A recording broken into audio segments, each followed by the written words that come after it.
What's going on, guys? It's Nick here, back in the video. I'd say it's somewhat of an average week on the waiver wire. There are no surprise names to go over. Not that we should really be expecting a lot of surprises at this point of the season. Random players will break out slower or later than we expect, but we shouldn't be like looking at the waiver wire being like, who the heck is that guy, right? Anyone we're going after here should be someone we sort of know at this point. But there's definitely some players who have seen their value increase the last couple of weeks, or they have a lot of upside rest of season that, you know, they should be rostered in a higher percentage of the league than they are. So we'll start off with the running back, everyone's favorite position. Number one, Trey Benson, just kind of like last week as well. We don't know exactly when he's going to come back. Of course, earlier in the season, he was a number one waiver claim once James Conner got injured for the year. But then Trey Benson himself gets injured. He goes on IR. I believe it's been 5 weeks now, 5 games that he's missed due to his injury. But it does seem like he's returning soon. I don't know if that's going to be this week. I don't know if it's going to be the following week. But when he does return, Bam Knight's been pretty bad. I mean, he's had his moments, but he hasn't really been that good. It's going to be very easy for Trey Benson to pass him. And also, Bam Knight picked up an ankle injury this week. And then DeMercado, honestly, has looked really explosive. I mean, he's ripped off multiple huge plays. They just kind of don't trust him. Like, it's pretty clear the staff, even though Michael Carter hasn't been that good, Bam Knight hasn't been that good, they're just not giving DeMercado a lot of touches. So he's probably just going to mix in for kind of like a change of pace, receiving down back kind of workload when Trey Benson is back. It's pretty clear to me, once we have Benson back and, 100%, right? If they bring him back the first week, maybe the first week, we're not 100% sure, but like second week he's back and on, he's going to be a weekly running back too, probably regardless of matchup. And that's something that at this point of the season, if we're expecting that to come back at some point relatively soon, should not be available in as many leagues as he is. He went up to probably like 80, 90% rostered when we had the James Conner injury, but every week he's kind of been slowly being dropped in more and more leagues since he hasn't been returning. I do feel like he's probably going to practice this week. Can't be quoted on that because I'm not in the building there, but I feel like he's going to practice this week. If that happens, he should return this week or next week. Behind Benson, I was shocked to see. So everyone else is basically just a handcuff running back at this point. It is valuable at this point of the season going after handcuff running backs because they represent the most upside you can have.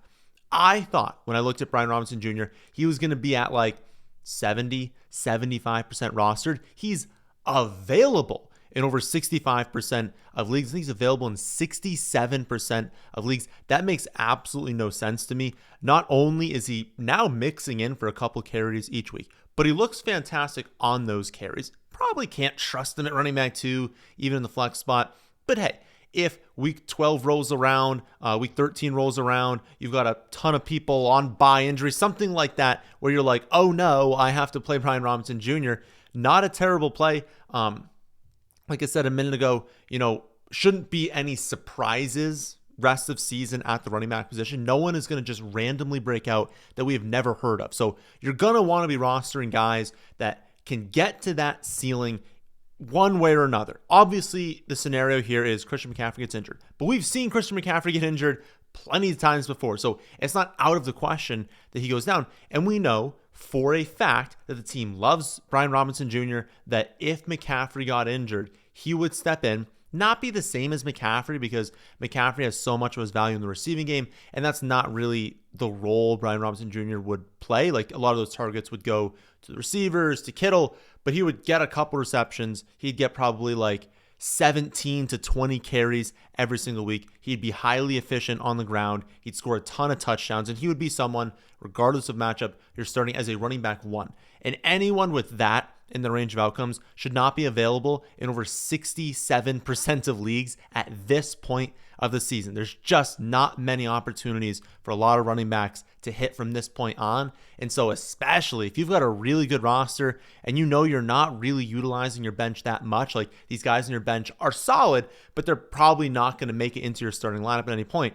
Open up a roster spot for someone like Brian Robinson Jr., who is a league winner if anything happens to McCaffrey, who is, you don't want to say injury prone, but one of the running backs that was more likely to get injured in the NFL.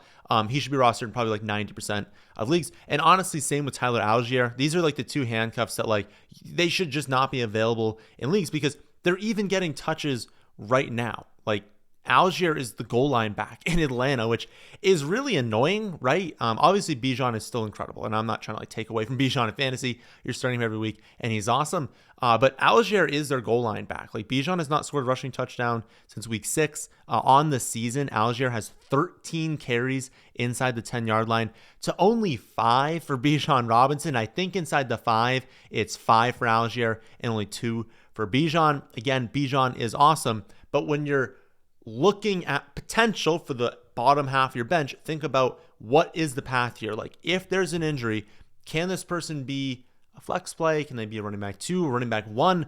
We at this point want to be rostering the guys where when you ask yourself that question, they are running back 1. And Brian Robinson Jr. and Tyler Allgeier are running back 1s if there's an injury to the starter. Those are the handcuffs I want to be going after. Flipping on over to wide receiver, there's a lot of players who are fine, and on the website you'll find probably like, I don't even know, 10 to 12 wide receivers, decent amount on the waiver table. But I would say there's 5 that like actually matter, unless you're in like a super deep league. I would say Alec Pierce, Luther Burden, Jerry Jeudy, Tez Johnson, Tre Tucker. For most of you, that is the list I'd look at to players who like could break out even more, combined with could have a role right now. You can kind of stream over the next couple of weeks. Everyone else that was on the list that we're really not going to go over in this video, they're like fine, but are probably players that you're not going to be utilizing in the flex spot of a championship team in like a 12-team half PPR league, right? Like in the setup that most of you play in, 12-team, 10-team, 8-team, a lot of the other guys really just not worth talking about. But Alec Pierce, my goodness, I mean, we talked about him last week, right? About how he was trending up, about how, you know, they've now gotten rid of Adonai Mitchell. Like they talked a lot in the summer, and it was tough because it's like, you know, we were kind of Adonai Mitchell fans when he came out, being like, this is a kid who is far from a lock as a prospect, but definitely someone who had upside as a prospect, that we like the underlying talent there. And so it was always been tough to buy into Alec Pierce because throughout his career, it's not like a long career or anything, but throughout his short career so far, he's been more of that deep threat. And so, okay, can Adonai be something better than that? And throughout summer, basically all the reports were like, sure, they hope Adonai can be something, but that Alec Pierce is crushing. And I feel like maybe we didn't hop on board with that enough. I mean, no one really did. You didn't hear any buzz around Alec Pierce, but that's all you were hearing from camp was like, listen, they really like Alec Pierce. And we never totally bought into it. But like, he's been awesome this season. They just trade away Adonai Mitchell because they're like, we don't need him. We have Alec Pierce out there. He goes out there this last week, 95% of snaps, another good game, 4 for 84, and finally scores a touchdown. That was like the only thing holding him back in fantasy, was he was hitting on all these plays, all these deep shots, but just like hadn't scored a touchdown.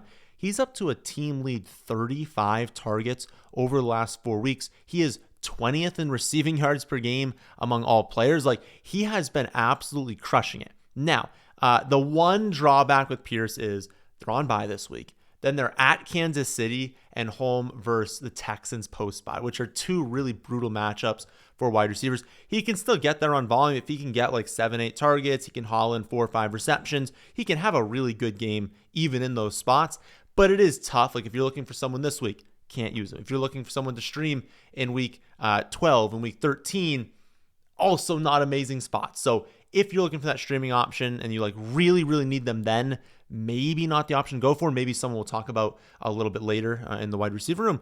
But if you're looking for someone long-term, if he's going to continue being the number 1 target on this team and be heavily involved downfield, there's a chance once he's not in these brutal matchups and on bye, that we're actually playing him like every single week from 14 on. And so if you're looking for someone maybe in the fantasy playoffs where you can actually trust, I mean, if he goes off or even have just a good game against the Chiefs and against the Texans, we're really going to have a lot of trust in him in the fantasy playoffs. But yeah, like right now in those 2 matchups, like he's not going to be a wide receiver 2. He's going to be someone that you throw at like maybe wide receiver 3 in the second flex spot, something like that. But there's a possibility after that he's a wide receiver 2. So definitely keep an eye on him. Behind Pierce, I feel like it's Luther Burden. We've talked a lot about him this season, a lot in this video, being like, basically, we know the breakout is going to happen at some point. We just can't figure out exactly when that point is, like when the breakout is going to occur. This last week, we saw DJ Moore get hurt in the second quarter. He plays a season low 62% of the snaps because of the injury. That leads to a season high. 48% of the snaps for Luther Burden. Hauls in all 3 of his targets, 51 yards, no touchdown. He has been unbelievably efficient, most efficient wide receiver on this team, maybe in the NFL, honestly. I mean, 89% catch rate, 12.3 yards per target on the season. Obviously, both are going to regress. He's not going to catch 89% of his targets this season, but it just blows my mind that it's like Zaccheaus has been horrible this year. DJ Moore is basically just a gadget player. Like, he's not getting open on his own. He's not doing anything. And you just put Luther out there, and every time they give him the opportunity, he looks good. It looks like he's earning more snaps, but they just are not increasing the snaps. So they might force to be, and this is really the turning point here. And it's like, it's hopefully the time where it's like he starts to break out is, does DJ Moore miss? And if DJ Moore misses the game, they're basically forced to put Luther Burden out there on more snaps. Not forced to play him more than like 75%, but if he was out there 75%, we would probably like him as a flex option. Like, that is how good he can be in this offense, but we'll see. I don't really know how severe the injury is for DJ Moore. I don't think we're really going to know until like, honestly, Wednesday or Thursday. But if it looks like DJ Moore is going to miss, we're really going to like Luther Burden.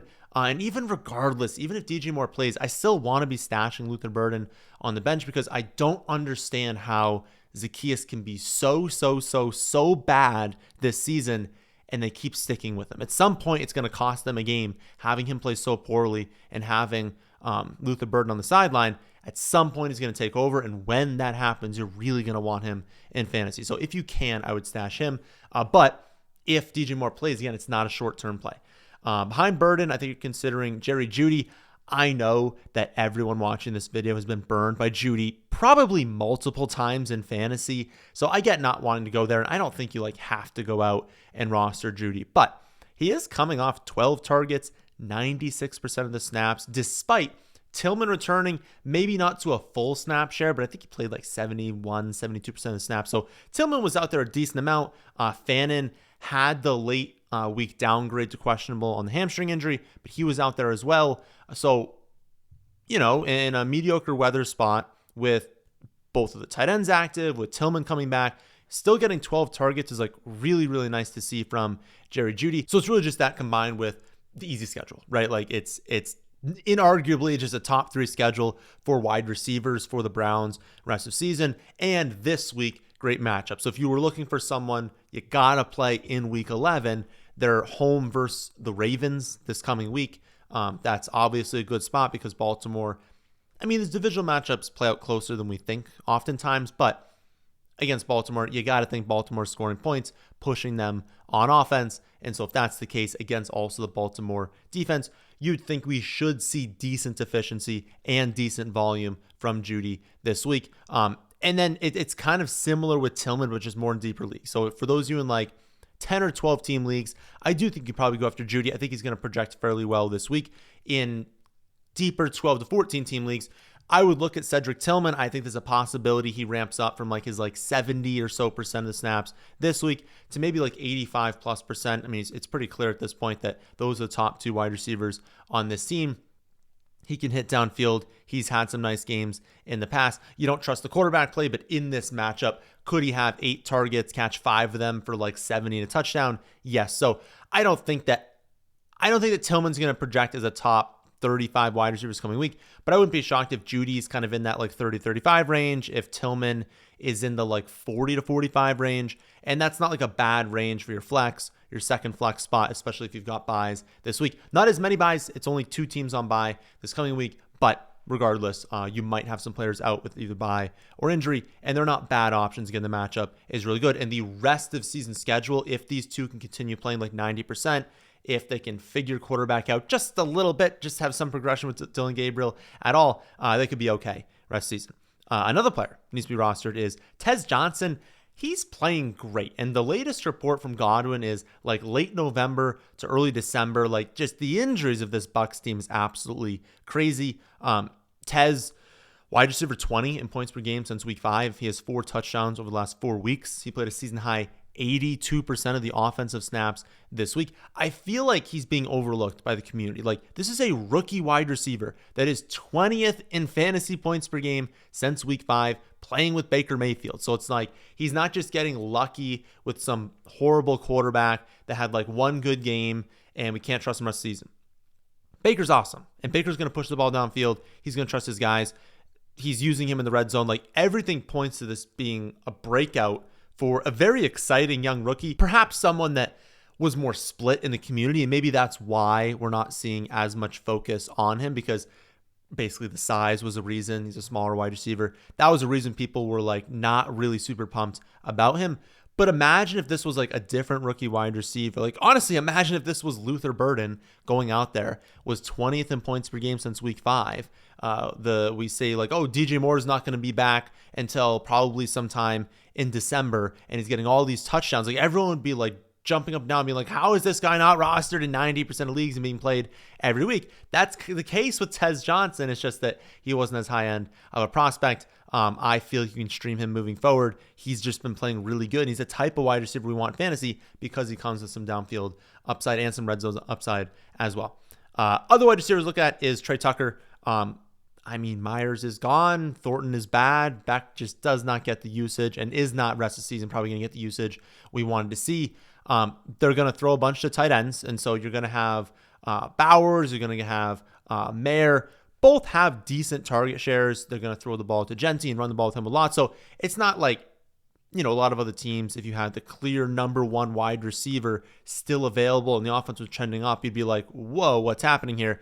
It's still the Raiders. They're not that good of an offense, even if they're trending up, and they still have other playmakers they'll use, but he's so clearly their wide receiver one rest of season. He's going to have a very strong target share rest of season, and this week, he's another great streaming option, home against the Cowboys. That is a great spot for him to do well. I wouldn't be shocked if he projected in that like 25 to 30 range. He's going to be like a low-end wide receiver 2 probably this week. And significant upside. Dallas can't stop anyone in the receiving game. Big play upside for him. Gonna play like 95+% of the snaps. He's in a really good spot this week and a really good spot rest of the season. At quarterback, pretty mediocre, honestly. There's no clear like streaming option, but as I've said for a couple weeks now, you probably want to have quarterback mostly figured out by now. If you don't have a locked-in option, maybe have 2 on your team that you're kind of rotating through. I think your options this week are Marcus Mariota, J.J. McCarthy, and Brock Purdy, names we've talked about before. Mariota, just a great option. For those of you who have Daniels, I've also gotten the question a lot with Daniels, like, what do we do? Do we drop him? I'm not right now. I'm still rostering him.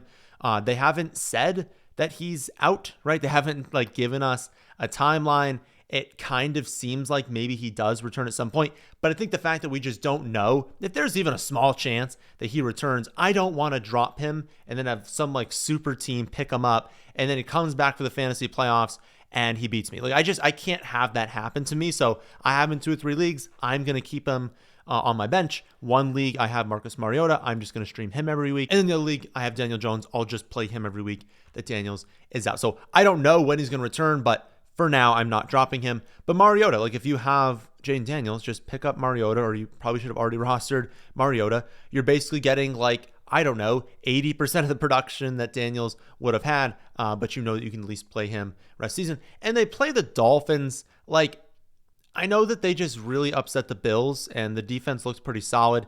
It's still the Dolphins. It's not a defense that we're scared of. I think Mariota's going to be a solid streaming option this week. I really wouldn't be too thrown off being like, whoa, they had a big upset there.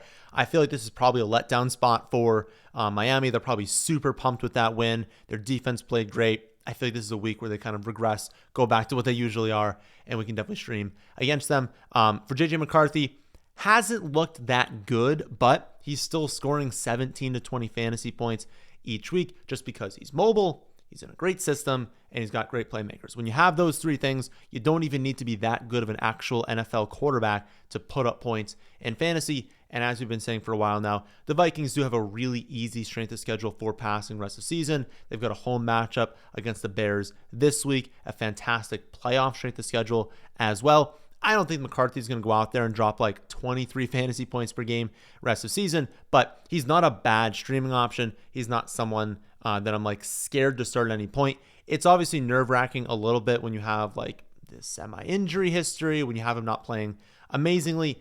But my guess is they probably want him to be the quarterback for the rest of the season because they kind of got to figure out, is this the guy? I mean, you're not going to go back to Carson Wentz and not know that answer. Like, you've got to just play McCarthy the rest of the season, figure out if he's the guy. If not, you got to move on or at least bring someone else in that could be the guy and then figure that out in camp. But I think he's got to make more starts. And so I'm not super concerned about him being benched moving forward. And then you've got Purdy. Who knows when he's going to come back, but it seems like he's very, very close. My guess is he does return this week, but if it's not this week, it's got to be next week for Purdy. But you've got Pearsall probably returning soon. Ayuk maybe for the fantasy playoffs. And so when you finally do have Brock Purdy back, he's going to be a top 12 quarterback in fantasy. And again, I think he is close to returning. They've just got to be careful because of the injury he suffered, has a super high setback rate. And so they don't want to put him out there to his 100%, because if he suffers a setback, he can be out for another month and a half. And that's a problem at this point if he misses a month and a half moving forward. At tight end, I think you're looking at Cade Otton and Dalton Schultz. Cade Otton, historically, you kind of know when the production is going to be there. Like when they've got all their wide receivers healthy, all the running backs healthy, he's going to do nothing. He's going to have no role on offense, just a couple targets here and there, and you can never trust them in fantasy. But when they have injuries to the running back room, into the wide receiver room, he does actually have a lot of targets. And he's now the tight end 15 in half PPR points per game since week 5, which isn't like crazy or anything, right? That's just high end tight end 2 production, but he hasn't scored a touchdown. So the volume itself has been very strong, and he's not a player that's just like never going to score a touchdown. Over the last 5 games played that he's had, his season-long pace, if you extrapolate that over a full season, is 99 receptions for nearly 1,100 yards. So it really just is the lack of touchdowns that's holding him back. And so if Godwin's going to miss a couple more games and you really need an option at tight end, he's not a bad option to stream. And then for Dalton Schultz, you know, everyone's heard that stat, McBride, 5+ receptions in all 9 games this season.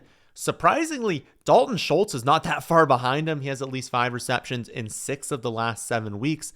Obviously, it's come with fewer touchdowns, you know, not even close to the same yardage. So he's not even remotely in the conversation of Trey McBride, but especially in full PPR leagues, Schultz has been pretty solid. Basically every week that I haven't played him in my DFS lineup, he's been pretty solid, pretty consistent. Of course, some of those are like 5 receptions for like 35 or 40 yards, and that's not that amazing of a stat line. But if we're kind of expecting like 5 catches every week in a full PPR league, even if that's not coming with touchdowns, that's really not a bad stat line. So I would say Otton and Schultz are like the 2 tight ends you're looking at that are available in a decent amount of leagues. Of course, if someone like Colson Loveland is still there, I would rather go that direction for the ceiling. If someone like Fannin was dropped, I'd rather go that direction for the ceiling. But if you need to change a tight end, if you've got like Tyler Warren and Juwan Johnson are the 2 that are on by this week, I really think Otton and Schultz are pretty solid options to stream. Then finally, streaming defense. Again, just look at the projections like every week. But please get the Texans if for some reason at this point, I feel like most people have at this point, but if for some reason the Texans are still available in your league, they are the number 1 defense throughout the season. If you compare them with the Bucs, that is an amazing duo. You can get a great option every single week besides, I think it's week 12, but that's pretty awesome to lock in right now and lock in a few weeks ago even. A great matchup every week moving forward through the fantasy championship besides 1 game. So if you can, Texans and Bucs, great combination. If you can't, go after the Texans. I would say it's Patriots versus the Jets this week is a good option. Jaguars versus the Chargers, just because of all the injuries in the offensive line for the Chargers. The Falcons versus the Panthers, because you can always target Bryce Young in fantasy. And then the Steelers defense versus the Bengals. I know Joe Burrow kind of like returned to practice right now. My guess is it's going to be towards the end of the 21-day window for him. I don't think he returns to practice this week and plays this week, but obviously track that. The week that Joe Burrow returns, you are not targeting the Bengals defense in fantasy at all, but the Steelers' good defense, if they were going up at home against Joe Flacco, that would be something I'd be interested in. But again, the hope is all of you have stashed the Texans because we've been talking about them for a while. All right, that'll do it for the Week 11 waiver wire. I'll pin a comment to this video Tuesday morning sometime if something happens in the Monday night game that does impact things. But good luck To everyone who needs a miracle in tonight's game, I'll have the rest season rankings updated each of the next couple days. I'll do it basically the afternoon every day. And the Week 11 rankings will also be up Tuesday afternoon. That'll do it for this one, though. Thank you all for watching, and I'll catch you all on the next one.